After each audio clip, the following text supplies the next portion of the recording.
the harbinger of death recreated in the form of a mobile suit. The mecha that appears in Mobile Suit Gundam Wing Endless Waltz, reworked by Supernova, now renamed Model Heart. Here comes their latest model, MG deathscythe Hashim.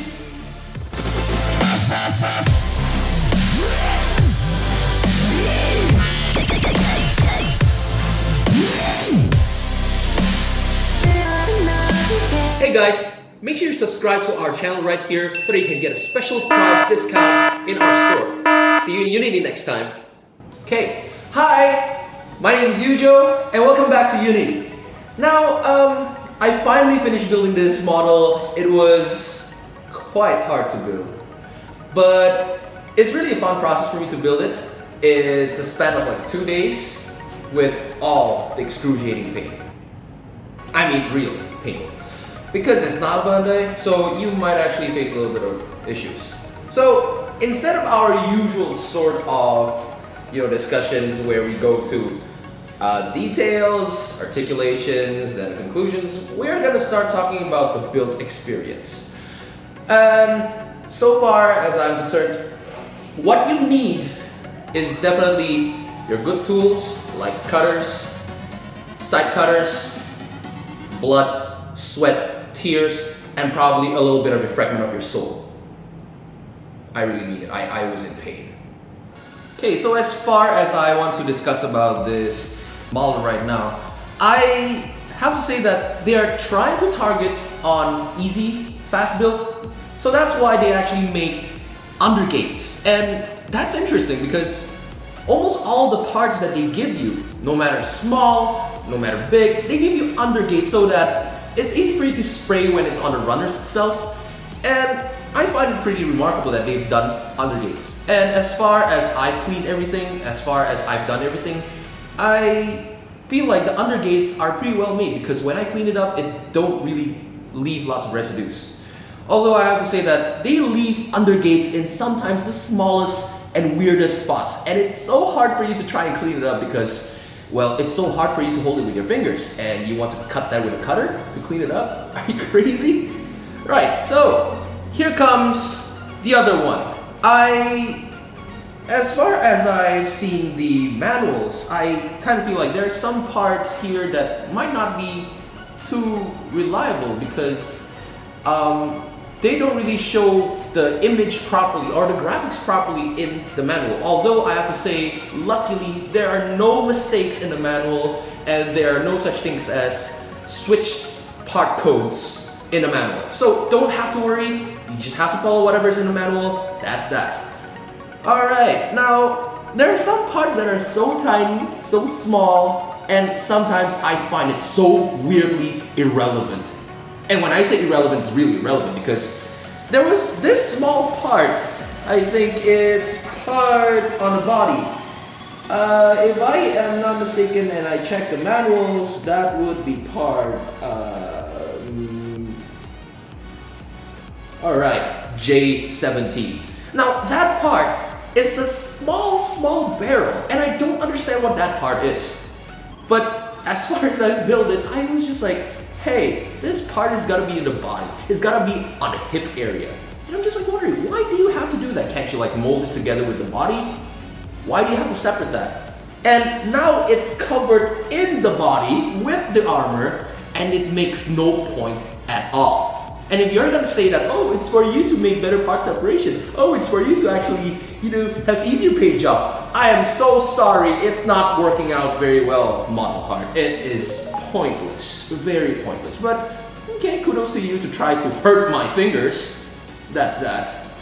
And there are some parts other than the weird part separation.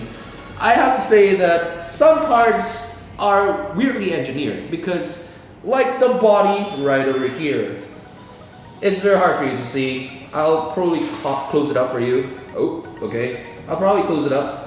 Here, right over here, under the body, there's a huge gap. It's supposed to sandwich a part together. So, as I said, if you want to sandwich something inside, you better give me a peg. A peg to cover that part. Now, right now, this part is just so open, so visible. It's like a crocodile opening its mouth. It's disgusting. It's just terrible.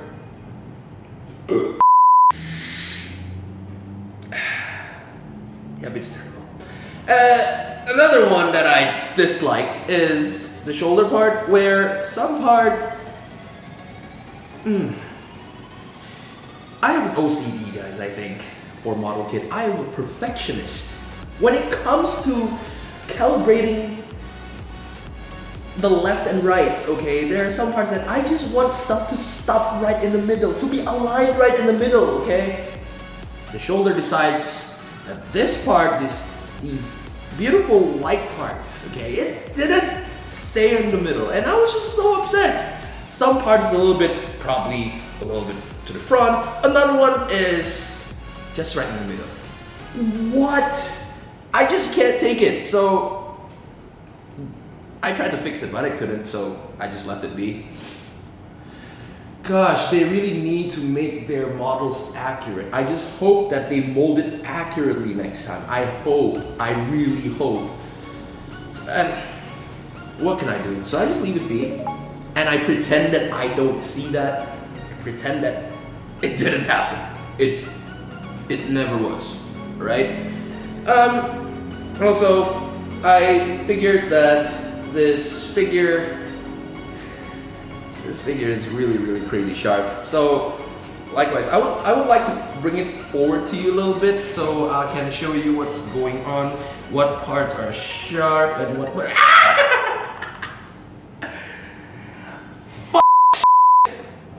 Okay, let's see.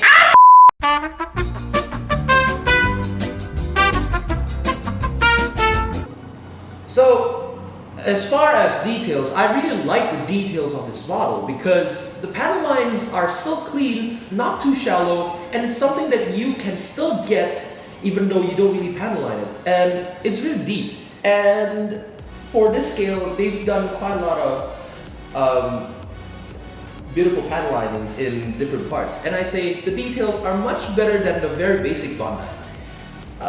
Their part separation is well made to the point that you don't really have to worry about painting this kit anymore because the colors are pretty much there.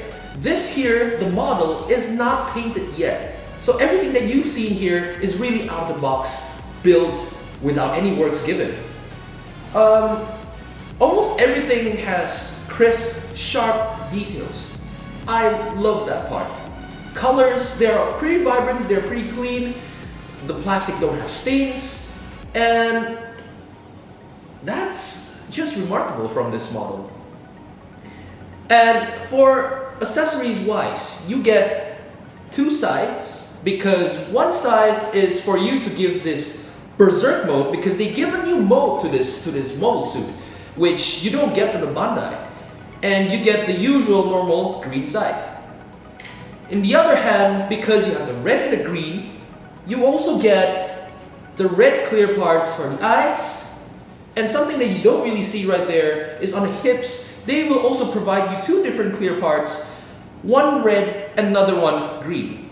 Now, meanwhile, for the materials of the clear parts, the green one is quite like the usual beam saber, whereas the plastic is a little bit soft, so you don't really have to worry about it. This one, however, is really clear ABS, so when you clean this part, be very careful that you might have cracks or you might have white nubs. And because this is very sharp, it's really hard for you to hold this and keep yourself out from getting hurt. And I say you just have to be careful with dealing with all the numbers here. Other than that, you also get different parts of the hands. This is for your holding hand where you hold the weapons. They will give you a slot in the weapon part, right in the middle right there. So you can slot in any parts that you want. And it's gonna hold well on the hand, but I'm just quite disappointed by the fact that the pegs on the forefingers, they are pretty, they don't hold very well. So you might have issues where it falls out, or when you play around too much with it, it might fall out. You have the open hand part as well. You have the closed fist, and one other part that I don't really understand what is this for. It's just like the holding hands but without the pegs.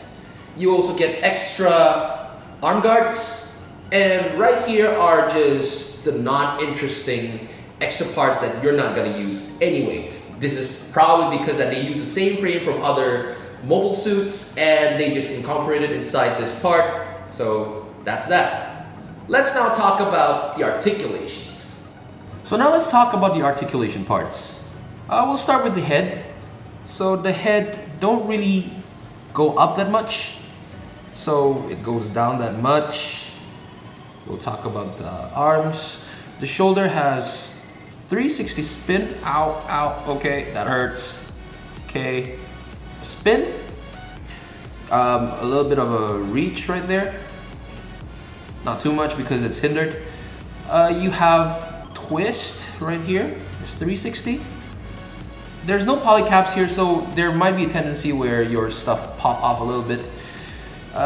Here comes joint right here, but I would like to highlight that the joint here is not a full bend.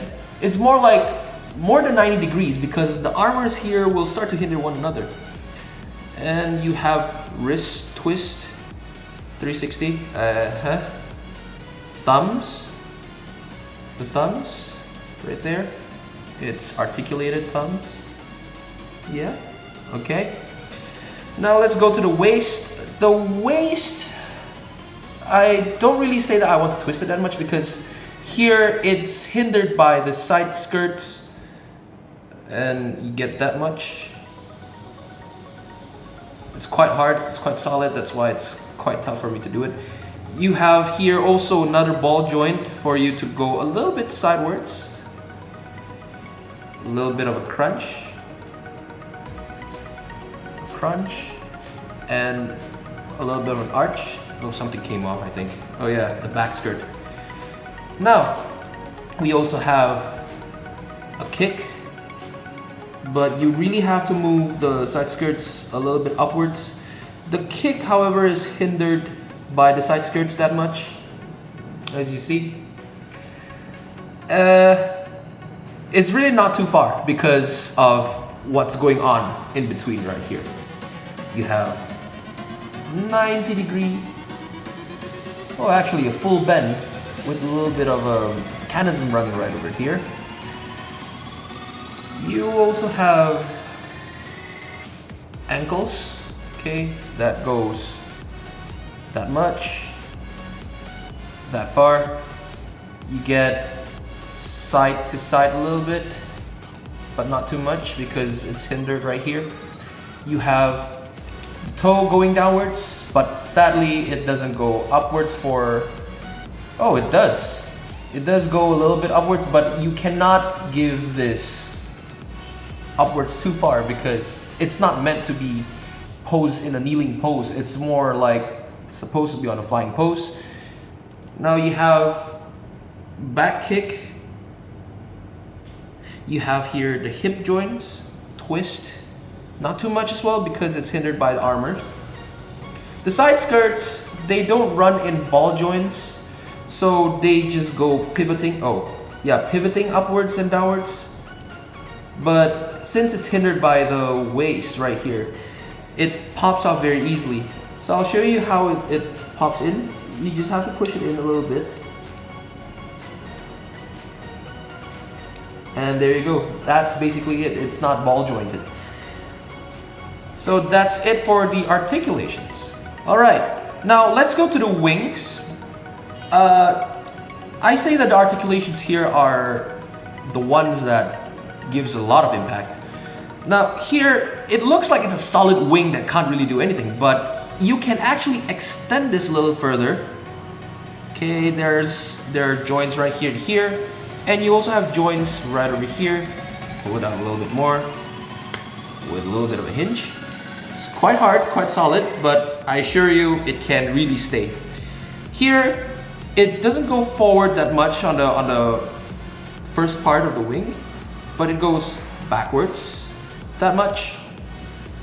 Okay, as you can see, it goes that much. Quite an angle. The other one is for you to fold it forward, so it's like an origami paper, and you fold it around that much. That's actually pretty much a lot. Okay, and you can actually pose this to the point where it's doing its guard mode, quite close to the Wing Gundam series. This is amazing.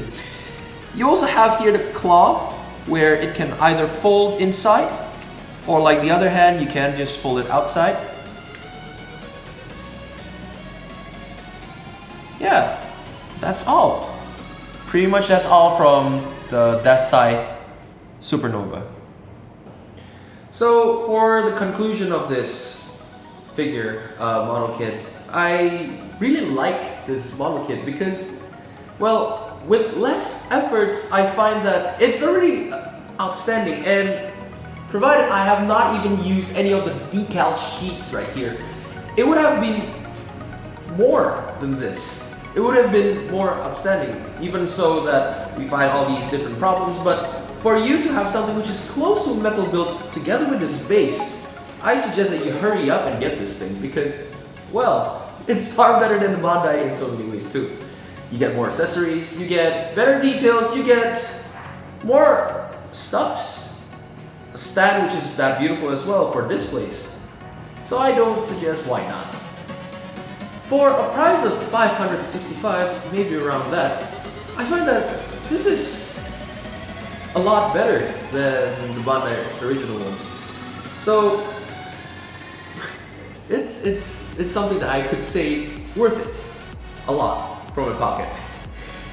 So with this in mind, maybe it's gonna attract you to get this guy too.